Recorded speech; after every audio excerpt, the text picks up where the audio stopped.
नमस्कार। आज हम उस अध्याय पर बात करेंगे जो हर घर की जरूरत है और हर इलेक्ट्रिशियन की कमाई का मुख्य जरिया है, घरेलू विद्युत उपस्कर। विद्युत उपस्कर मुख्य रूप से दो सिद्धांतों पर काम करते हैं। पहला, धारा का ऊष्मीय प्रभाव हीटिंग इफेक्ट, और दूसरा, धारा का चुंबकीय प्रभाव मैग्नेटिक इफेक्ट। सबसे पहले हीटिंग उपकरणों की बात करते हैं। जूल का नियम कहता है कि जब किसी तार से करंट गुजरता है तो गर्मी पैदा होती है, H=I वर्ग RT 4.18 कैलोरी। हीटिंग एलिमेंट बनाने के लिए हम तांबे या एल्यूमिनियम का प्रयोग नहीं कर सकते क्योंकि वे जल्दी पिघल जाएंगे और हवा में जल जाएंगे। इसके लिए हम मिश्र धातुओं एलॉयज़ का प्रयोग करते हैं। नाइक्रोम, निक्रोम ये सबसे ज़्यादा इस्तेमाल होता है। इसमें 80% निकिल और 20% क्रोमियम होता है। इसका गलनांक 1400 डिग्री सेल्सियस है। ये लाल गर्म होने पर भी ऑक्सीजन से क्रिया करके जलता नहीं है, नो ऑक्सीडेशन। इसका उपयोग हीटर, प्रेस, गीज़र और टोस्टर में होता है। कंथल, इसमें लोहा, क्रोमियम और एल्यूमिनियम होता है।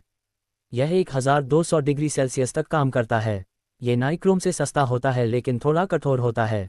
यूरेका, इसका उपयोग हीटिंग के लिए नहीं बल्कि रियोस्टेट फैन रेगुलेटर रेजिस्टर्स बनाने में होता है क्योंकि इसका प्रतिरोध तापमान के साथ बदलता नहीं है। खंड 2, विद्युत इस्त्री इलेक्ट्रिक आयरन। प्रेस या इस्त्री दो प्रकार की होती है, साधारण नॉन ऑटोमैटिक और स्वचालित ऑटोमैटिक। साधारण इस्त्री, इसके मुख्य भाग हैं। सोल प्लेट यह नीचे का भारी भाग है जो कपड़ों को प्रेस करता है। ये कास्ट आयरन ढलवां लोहा का बना होता है और इस पर क्रोमियम की पॉलिश होती है ताकि जंग न लगे। हीटिंग एलिमेंट, इसमें नाइक्रोम का चपटा तार अभ्रक माइका की दो परतों के बीच में सैंडविच की तरह दबा होता है। अभ्रक क्यों? क्योंकि अभ्रक बिजली का कुचालक है, करंट नहीं लगेगा, लेकिन ऊष्मा का सुचालक है, गर्मी नीचे जाएगी। प्रेशर प्लेट, यह एलिमेंट को सोल प्लेट के साथ कसकर दबाए रखती है। यह एस्बेस्टस की शीट के साथ लगी होती है ताकि गर्मी ऊपर हैंडल की तरफ न आए। स्वचालित इस्त्री ऑटोमैटिक आयरन, इसमें एक जादुई पुर्जा लगा होता है, थर्मोस्टेट। थर्मोस्टेट का काम तापमान को नियंत्रित करना है। ये एक द्विधात्विक पत्ती बायोमेटालिक स्ट्रिप के सिद्धांत पर काम करता है। इसमें पीतल और लोहे अनवर स्टील की दो पट्टियां आपस में जुड़ी होती हैं। जब प्रेस गर्म होती है तो पीतल लोहे से ज़्यादा फैलता है। इस फैलाव के अंतर के कारण पत्ती मुड़ जाती है और सर्किट को तोड़ देती है, कट ऑफ। जैसे ही प्रेस ठंडी होती है पत्ती सीधी हो जाती है और सप्लाई चालू हो जाती है। थर्मोस्टेट के साथ समानांतर पैरेलल में एक छोटा सा इंडिकेटर लैंप और सीरीज में एक रेजिस्टेंस लगा होता है। जब थर्मोस्टेट कट होता है तो लैंप बुझ जाता है।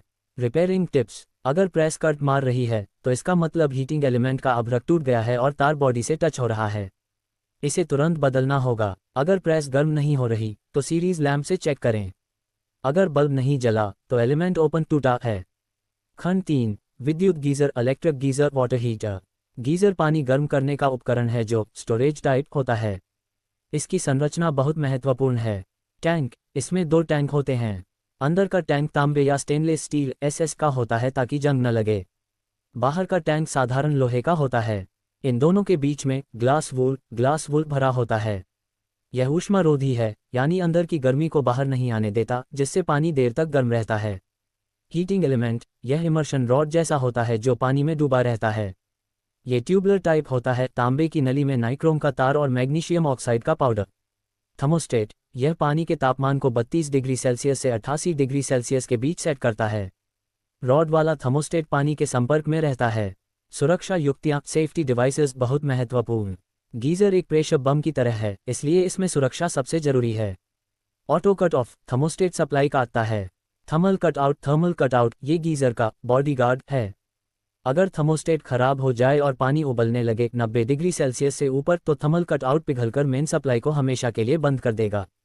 इसे मैनुअली रिसेट करना पड़ता है। प्रेशर रिलीज वाल्व PRV, यह इनलेट पाइप पर लगा होता है। अगर अंदर भाप का दबाव बहुत बढ़ जाए तो यह वाल्व खुल जाता है और पानी टपकने लगता है, जिससे टैंक फटने से बच जाता है। एंटी वैक्यूम वाल्व, अगर टंकी खाली हो जाए तो गीजर के अंदर वैक्यूम बन सकता है जिससे वह पिचक सकता है। ये वाल्व हवा को अंदर जाने देता है। एनोड रॉड, इसे बलिदान का बकरा कहते हैं। यह मैग्नीशियम या एल्यूमिनियम की छड़ होती है। खारे पानी से टैंक में जंग लगने की बजाय ये रॉड खुद गल जाती है और टैंक को बचा लेती है। इसे हर 2-3 साल में बदलना चाहिए। खंड 4, इलेक्ट्रिक केतली और हीटर। इलेक्ट्रिक केतली, इसमें हीटिंग एलिमेंट तली बॉटम में लगा होता है। आधुनिक केतलियों में एक विशेष सुरक्षा स्विच होता है जो बिना पानी के केतली चालू करने पर एलिमेंट को जलने से बचाता है। इसे ड्राई रन प्रोटेक्शन कहते हैं। रूम हीटर रॉड टाइप, इसमें पोसिलेन की रॉड पर नाइक्रोम का तार लिपटा होता है। पीछे रिफ्लेक्टर होता है। कन्वेक्टर कन्वेक्टर, इसमें एक पंखा ब्लोअर लगा होता है जो एलिमेंट की गर्मी को कमरे में फेंकता है। इसमें हवा के लिए रास्ते वेंट्स कभी बंद नहीं करने चाहिए। ऑयल फिल्ड रेडिएटर OFR, इसमें एक विशेष तेल भरा होता है जो गर्म होकर फिन्स में घूमता है। ये तेल कभी खत्म नहीं होता और न ही जलता है। ये सबसे सुरक्षित और आरामदायक हीटर है क्योंकि यह हवा की ऑक्सीजन को नहीं जलाता। खंड 5 मोटर आधारित उपकरण मिक्सर और पंखा।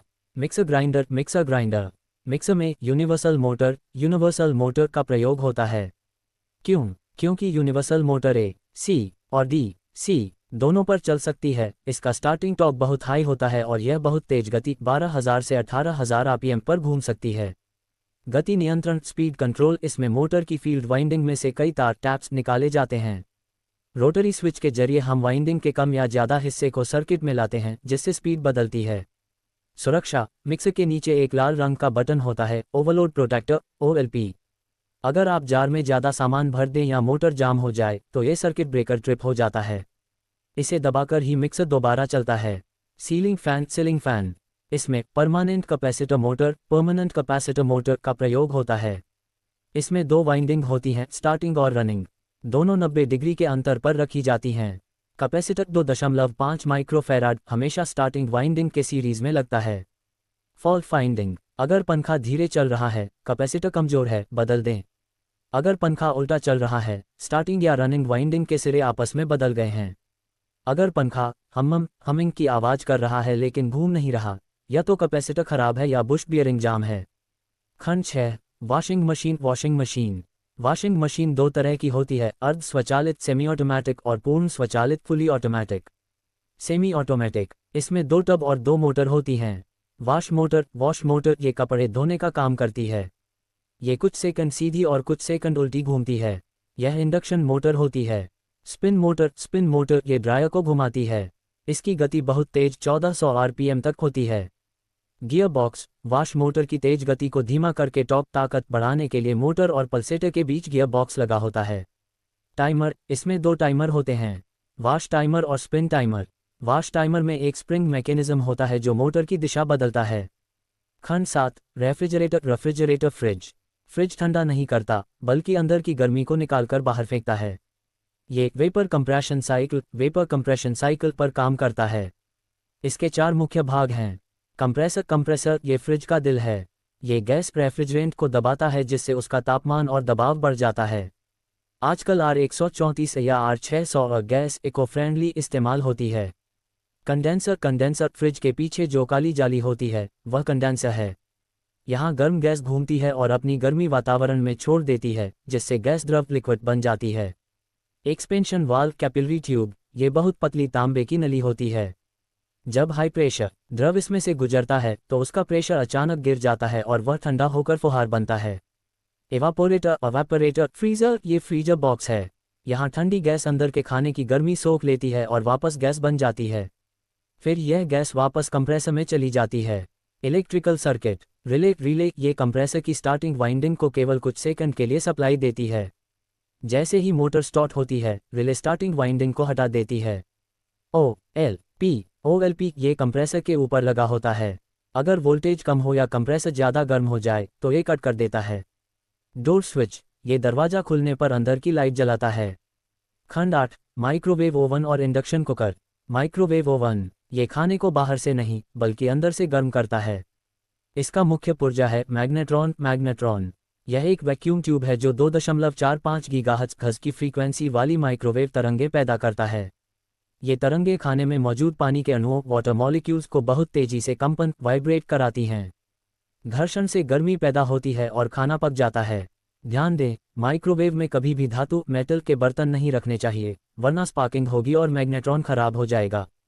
इंडक्शन कुकटॉप, ये भंवर धारा एडी करंट के सिद्धांत पर काम करता है। इसकी सतह के नीचे तांबे की कॉइल होती है जिसमें हाई फ्रीक्वेंसी 20-30 किलोहर्ट्ज़ का करंट बहता है। यह एक चुंबकीय क्षेत्र बनाता है।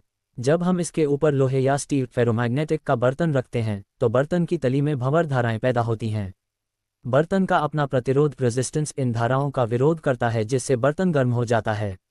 इसमें कुकटॉप गर्म नहीं होता, सिर्फ बर्तन गर्म होता है। खंड 9 ट्रबल शूटिंग सामान्य दोष और निवारण। अंत में एक इलेक्ट्रिशियन के तौर पर आपको ये पता होना चाहिए कि खराबी को कैसे पकड़ें। सीरीज टेस्टिंग लैंप, यह आपका सबसे बड़ा हथियार है। किसी भी उपकरण को रिपेयर करने से पहले सीरीज लैंप से उसकी कंटिन्यूटी चेक करें। अर्थ लीकेज, अगर उपकरण छूने पर करंट मार रहा है तो मैगट या सीरीज लैंप से चेक करें कि लाइव वायर बॉडी से टच तो नहीं हो रहा। शॉर्ट सर्किट, अगर प्लग लगाते ही एमसीबी गिर जाए तो इसका मतलब फेज और न्यूट्रल तार उपकरण के अंदर कहीं भिड़ रहे हैं। ओपन सर्किट, अगर स्विच ऑन करने पर कुछ नहीं हो रहा तो मेन कॉर्ड तार को सबसे पहले चेक करें। 90% मामलों में प्लग के पास से तार अंदर से टूटा होता है। घरेलू उपकरणों की रिपेयरिंग में सबसे जरूरी है सावधानी। हमेशा प्लग निकालकर काम करें, कैपेसिटर को डिस्चार्ज करें और सही रेटिंग का ही स्पेयर पार्ट लगाएं। अगर गीजर का थर्मोस्टेट खराब है तो उसे बाईपास डायरेक्ट कभी न करें, नया ही लगाएं। आशा है कि इस विस्तृत क्लास से आपने हर उपकरण की रग रग को समझ लिया होगा। अब आप आत्मविश्वास के साथ किसी भी घरेलू उपकरण को खोल सकते हैं, समझ सकते हैं और ठीक कर सकते हैं।